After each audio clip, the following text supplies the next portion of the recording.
हम लोग उत्तर प्रदेश के जनपद संभल में हैं। जिस तरह से संभल के सांसद डॉक्टर शफीकुर रहमान बर्क, जो कि हिंदुस्तान नहीं बल्कि दुनिया में मशहूर थे और अपनी बयानबाजी के लिए चर्चाओं में रहते थे।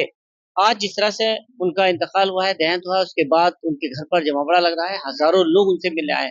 आखिर इस बीच संभल के लोगों ने क्या खोया, क्या पाया और किस तरह से वो देखते हैं, मेरे साथ यहाँ आम जनता है, पूछना चाहेंगे कि सर, जिस तरह से डॉक्टर शफीकुर रहमान का बर्क का देहांत हुआ है, क्या क्षति की है संभल ने और क्या खोया है? नहीं नहीं, संभल की बात आप कर रहे हैं। ये बात संभल की नहीं है, पूरे प्रदेश और देश की क्षति की बात। क्योंकि उन्हें पूरा देश जानता था, और देश नहीं, इंटरनेशनल लेवल पे डॉक्टर बर्क साहब की पहचान थी। और उन्होंने हमेशा जब जब पार्लियामेंट में बोले या किसी भी इफ्तिताह के मौके पे या जलसे के उनको बुलाया गया, तो उन्होंने हर वर्ग की, हर समाज की बात करी। और सबसे खास बात ये थी कि उनके दामन पे कोई दाग नहीं था, ईमानदार छवि के थे। और अ, हमेशा मुल्क की तरक्की और खुशहाली की उन्होंने बात करी, तालीम की बात करी। अनुभवी व्यक्ति थे, कई बार मुरादाबाद के सांसद रहे, कई बार संभल के सांसद रहे, और कई बार प्रदेश में भी मंत्री रहे, विधायक। हम तो बहुत छोटे छोटे रहे होंगे उस वक्त। वो उस वक्त विधानसभा के सदस्य बन गए थे। ये सन 67 66 की बात है लगभग। उसके बाद लगातार प्रदेश में उन्होंने काम किया। फिर माननीय मुलायम सिंह यादव जी ने, क्योंकि वो उनसे बहुत ज्यादा लगाव रखते थे, क्योंकि वो उनके साथी थे। फिलहाल जिस तरह से उनकी वजह से संबलगढ़ एक समाजवादी का कहलाता था, जी। आज एक हीरा समाजवादी ने।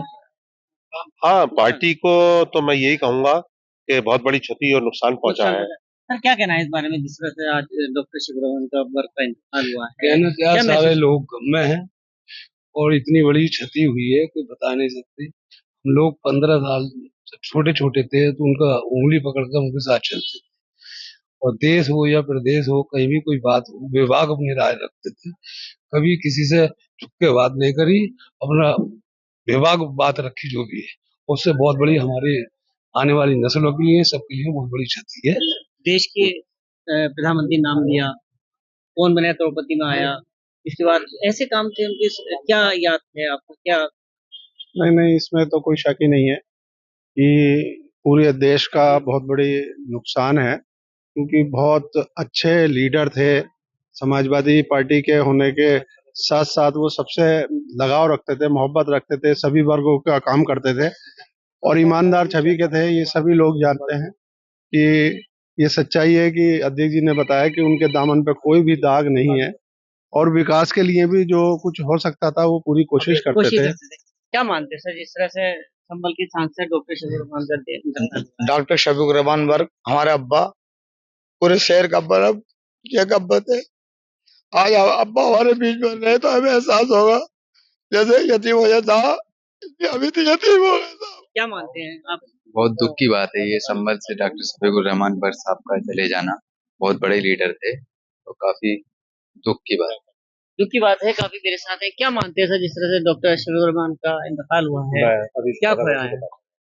देखिए, देश ने एक, संभल ने तो बिल्कुल एक हीरा खोया है। हम लोग जानते हैं कि उनका साया ही बहुत कुछ था संभल के लिए।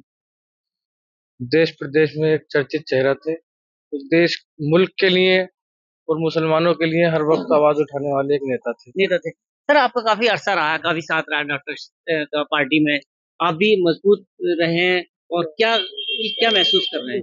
देखिए, नुकसान तो है, लेकिन उसकी भरपाई तो डॉक्टर शफीकुर रहमान बर्क साहब के तरीके से नहीं हो पाएगी। लेकिन पार्टी के तो फैसले हाईकमान को ही करने होते हैं। लेकिन मैं ये मानता हूँ कि जिस तरीके से प्रधानमंत्री जी ने उनकी तारीफ पार्लियामेंट में की थी कि इतनी उम्र में भी वो सेवाएं दे रहे हैं, तो मैं भी ये भी गुजारिश करूंगा अपने देश के प्रधानमंत्री से और मुख्यमंत्री से कि डॉक्टर बर्क साहब के आज निधन पे एक दिन की शोक, एक दिन की छुट्टी करनी चाहिए, जैसे और महापुरुषों की तरीके से हुई है या जैसे है। तो मैं ये जब मानूंगा कि हाँ, उन्हें सच्ची हमदर्दी है। क्या मानते हैं, जिस तरह से खोया है आपके यहाँ से? डॉक्टर बर्क ऐसी शख्सियत है, पूरा शहर जानता है। पूरे शहर के आज गम में डूबा हुआ है पूरा शहर। सारा शहर उन्हीं के साथ है और सारा शहर आज बहुत गम है। सर, आप बुजुर्ग हैं, काफी अर्सा उन्होंने देखा होगा, जमीनी देखा है, क्या ऐसी चीज याद है उनकी? उनकी बहुत याद है और रहेगी हमेशा याद, हमेशा याद रहेगी। वो खास बात डॉक्टर साहब? खास बात यह है कि भारत का सबसे टॉप लीडर, सबसे अच्छा नेता, हिंदू मुस्लिम को साथ चलने वाला। और मैं दिल्ली से हूँ, मानवाधिकार ह्यूमन राइट्स से हूँ, दिल्ली स्टेट प्रेसिडेंट।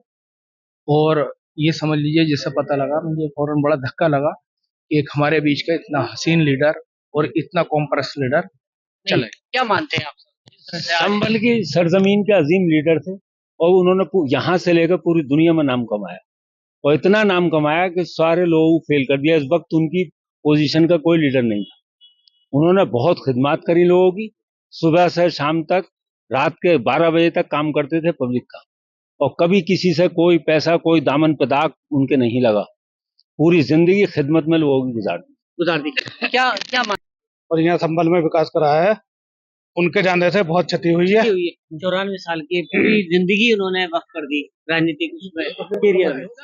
देखिए, मुरादाबाद और संभल के लोगों ने कोई तो खूबी थी जो उन्हें इतनी बार सांसद बनाया, और ऐसा नहीं है कि किसी लोग ने अपने काम के लालच में किसी उसमें बनाया हो, या वो उनकी ऐसी कोई वो खूबी हो, लेकिन उनकी लोकप्रियता ऐसी थी और उनकी ईमानदारी की छवि ऐसी थी कि लोग उन्हें पसंद करते थे और वोट देना पसंद करते थे।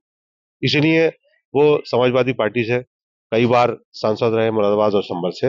और संभल के लोगों में जब जब उन्होंने कोई बयान दिया या कोई ऐलान किया तो उनके पीछे पीछे लोग हो गए, ये नहीं देखा कि कहाँ जाना है, लाखों की तादाद में।